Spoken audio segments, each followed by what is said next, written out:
नमस्कार दोस्तों, आप सबका एक बार फिर से स्वागत है आपके अपने legal help and awareness channel Italian legal advisers में। आज हम बात करने वाले हैं कि अगर शॉपिंग करने के बाद पेमेंट के टाइम पर आप कार्ड स्वाइप करते हैं और वहां दुकानदार आपसे 2% या 2.5% कार्ड स्वाइप चार्ज के बारे में बोलता है, तो क्या आपको वो चार्ज देने हैं या नहीं? क्या शॉप ओनर हमसे एक्स्ट्रा चार्ज कर सकते हैं या नहीं? और अगर कोई एक्स्ट्रा चार्ज करे तो हमें क्या करना चाहिए, ये हम अपने इस वीडियो में आपको बताने वाले हैं। लेकिन उससे पहले अगर आप चैनल पर नए हैं और आपने चैनल को सब्सक्राइब नहीं किया है तो सबसे पहले आप चैनल को सब्सक्राइब करें और साथ ही फेसबुक एंड इंस्टाग्राम पर इटालियन लीगल एडवाइजर्स को फॉलो ज़रूर करें। तो चलिए आज का वीडियो शुरू करते हैं।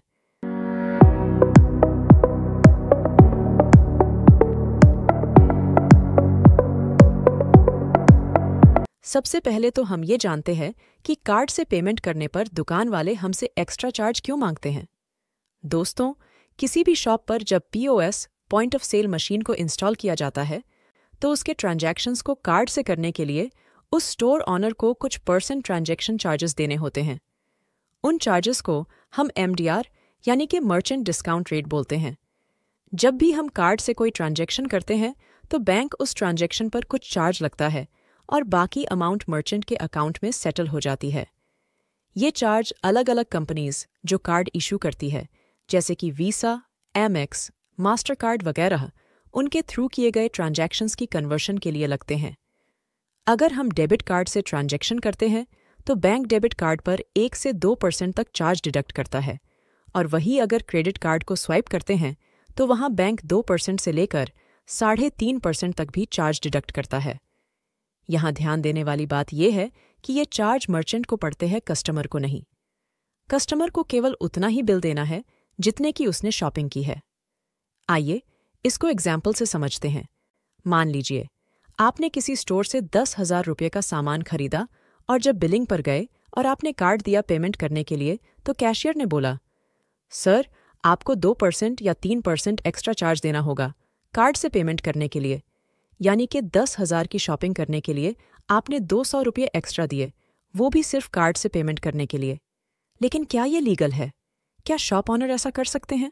हम जब भी शॉपिंग करते हैं और बिल पे करते हैं तो कार्ड की पेमेंट करने के टाइम पर ऐसे ही शॉप ऑनर आपसे एक्स्ट्रा डिमांड करते हैं और चार्जेस 2-3% होने के कारण आप इसको अवॉइड कर देते हैं और पे भी कर देते हैं।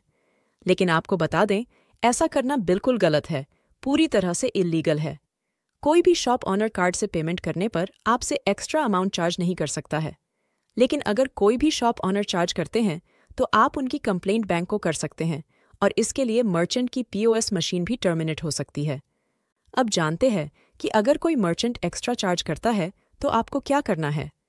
सबसे पहले तो आप उस दुकानदार को एक्स्ट्रा चार्ज देने से मना कर सकते हैं, क्योंकि RBI की गाइडलाइन के अनुसार कोई भी मर्चेंट किसी भी कस्टमर से कार्ड स्वाइप के लिए एक्स्ट्रा चार्ज नहीं कर सकता। और अगर कोई ऐसा करता है तो आप उस मर्चेंट के खिलाफ उसके बैंक में कंप्लेंट कर सकते हैं।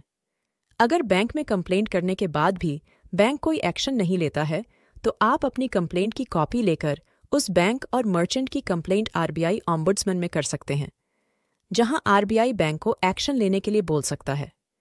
इतना ही नहीं, बैंक चाहे तो उस मर्चेंट की POS मशीन को टर्मिनेट भी कर सकता है और साथ में पूरी तरह से ब्लैकलिस्ट भी कर सकता है, जिसके कारण उस मर्चेंट को फिर किसी भी बैंक से POS मशीन नहीं मिल सकती।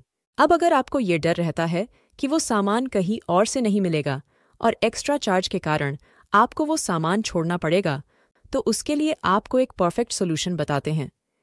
सबसे पहले आप उस सामान को परचेज कर ले और अगर मर्चेंट स्वाइप के टाइम आपसे एक्स्ट्रा चार्ज ले तो आप उनको पे करके उनसे स्वाइप स्लिप ली ले। उसके बाद आप उस स्लिप और इनवॉइस के साथ उस मर्चेंट की कंप्लेंट उसके पोस्ट मशीन के बैंक से करें। साथ ही आप इसकी complaint national consumer helpline .gov.in पर करें और अपने एक्स्ट्रा चार्जेस के लिए मर्चेंट को उसे रिटर्न करने की डिमांड रखें। साथ ही आप अपने एरिया के कंज्यूमर फोरम में भी इसकी कंप्लेंट कर सकते हैं। तो कभी भी किसी भी शॉप ऑनर को एक्स्ट्रा चार्ज ना दें, बल्कि जो ऐसा करे उसके खिलाफ एक्शन ले और अपने राइट्स को समझे। आज के वीडियो में बस इतना ही। अगर आप किसी भी तरह की लीगल हेल्प चाहते हैं तो आप हमें इस नंबर पर व्हाट्सएप कर सकते हैं। हम आपको गाइड जरूर करेंगे। उम्मीद करती हूँ आज का वीडियो आपको पसंद आया होगा। अगर वीडियो इन्फॉर्मेटिव लगी हो तो वीडियो को ज़्यादा से ज़्यादा शेयर करें और चैनल को सब्सक्राइब करना ना भूलें। किसी भी तरह की लीगल हेल्प के लिए आप हमें इंस्टाग्राम पर फॉलो करें और वहां अपना मैसेज छोड़ें, हम आपको जल्दी ही जवाब देंगे। मिलूंगी जल्दी ही अपने अगले वीडियो में एक नए टॉपिक के साथ। तब तक के लिए जय हिंद।